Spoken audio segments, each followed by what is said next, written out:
Bayang-bayang misterius, di sebuah kota kecil bernama Langit Kelam, hidup seorang pemuda bernama Raka. Ia bekerja sebagai fotografer lepas yang sering bepergian untuk mencari lokasi unik dan indah. Suatu hari, ia menerima undangan dari seorang kolektor seni kaya bernama Tuan Brahma untuk mengunjungi sebuah desa terpencil bernama Bayangan Hitam. Tuan Brahma ingin Raka mengambil foto-foto lanskap desa tersebut yang katanya terkenal akan keindahan alaminya.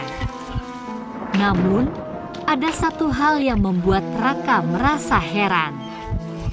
Desa itu hampir tidak pernah muncul di peta, dan saat ia bertanya kepada penduduk setempat, sebagian besar dari mereka enggan membicarakannya. Hanya seorang pria tua di warung kopi yang akhirnya memberikan petunjuk. Desa Bayangan Hitam itu tempat yang aneh, kata pria tua itu dengan nada pelan. Setiap orang yang pergi ke sana selalu membawa pulang sesuatu, bukan barang, tapi sesuatu yang mengikuti mereka. Raka menganggap itu hanya cerita rakyat yang berlebihan. Ia tetap berangkat, membawa peralatan fotografinya dan sebuah catatan kecil untuk menuliskan pengalamannya.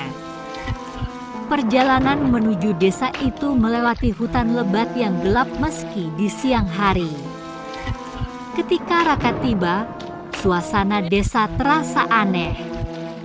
Rumah-rumah penduduk berdiri berjajar dengan rapi, tetapi hampir tidak ada suara kehidupan.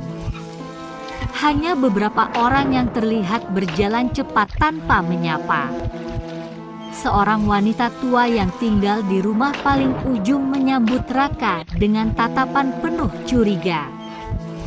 Ia memperingatkan Raka untuk tidak keluar rumah setelah senja dan tidak menatap bayangannya sendiri terlalu lama di malam hari. Bayang-bayang di sini hidup, katanya, dengan suara bergetar. Mereka melihatmu lebih dalam daripada yang bisa kau lihat. Raka mengabaikan peringatan itu. Ia mulai mengambil foto-foto lanskap desa, termasuk sebuah bukit kecil di tengah desa yang dianggap sakral oleh penduduk. Di atas bukit itu terdapat sebuah batu besar yang bentuknya menyerupai pintu gerbang. Penduduk desa menyebutnya Gerbang Bayangan. Menurut cerita, bayang-bayang orang yang berdiri di dekat batu itu sering bergerak sendiri, seolah memiliki kehidupan. Malamnya, Raka memeriksa hasil fotonya di penginapan. Ia terkejut saat melihat foto yang diambilnya di Gerbang Bayangan. Di setiap foto, bayangannya terlihat tidak sesuai dengan posisinya. Kadang bayangan itu menghadap ke arah yang berbeda, kadang tampak seperti melangkah menjauh dari tubuhnya sendiri. Awalnya, Raka berpikir itu hanya kesalahan kamera. Namun, ketika ia memandang bayangannya di dinding kamar, ia merasa sesuatu yang tidak biasa. Bayangannya tampak lebih besar daripada dirinya, dan ketika ia bergerak ke kanan, bayangan itu bergerak ke kiri. Raka mencoba mengabaikan hal itu, tetapi semakin malam, ia mulai mendengar suara-suara aneh. Raka, suara itu berbisik dari sudut ruangan. Raka menoleh, tetapi tidak ada siapapun. Ia memandang bayangannya lagi di dinding, dan kali ini bayangan itu menatapnya balik, sesuatu yang tidak mungkin terjadi. Mata bayangan itu tampak kosong, tetapi menyimpan kemarahan yang mendalam. Ketika lonceng di desa berbunyi menandakan tengah malam, bayangannya mulai bergerak sendiri.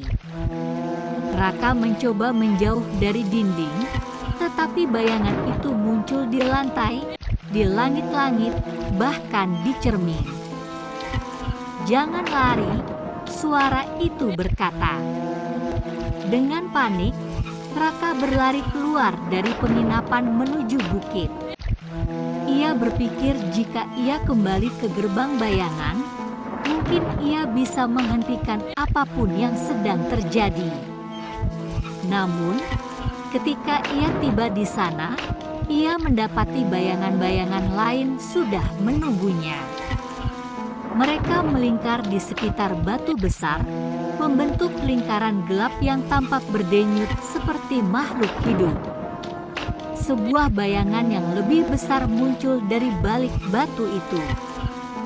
Sosoknya menyerupai manusia, tetapi tubuhnya terdiri dari kegelapan murni. Suara berat dan dalam terdengar dari makhluk itu. "Kau telah melangkah terlalu jauh, Raka.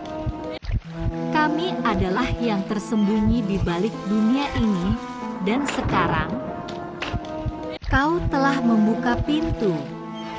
Raka mencoba melawan, tetapi tubuhnya terasa lemah. Bayangannya sendiri mulai menariknya ke tanah, seolah ingin menyatu dengannya. Dengan usaha terakhir, Raka meraih kameranya dan memotret bayangan besar itu.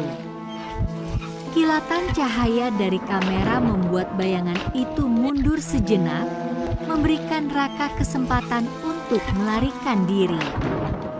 Ia berlari tanpa henti hingga keluar dari desa, meninggalkan semua peralatan kecuali kameranya. Ketika ia akhirnya kembali ke kota, Raka mengira ia telah selamat. Namun, malam berikutnya, bayangannya kembali berubah. Kali ini, bayangan itu muncul di tempat-tempat yang tidak seharusnya. Di dinding kamar saat lampu mati, di cermin mobil saat ia berkendara, bahkan di permukaan air saat ia mencuci muka. Raka akhirnya menyadari bahwa apapun yang menghuni desa itu telah mengikutinya keluar. Bayangannya bukan lagi miliknya. Kini, ia hidup dalam ketakutan, selalu diawasi oleh sesuatu yang bersembunyi di balik bayang-bayangnya sendiri. Cerita ini menjadi peringatan bagi siapapun yang berani melangkah ke desa bayangan hitam. Karena sekali bayang-bayang itu melihatmu, ia tidak akan pernah melepaskanmu.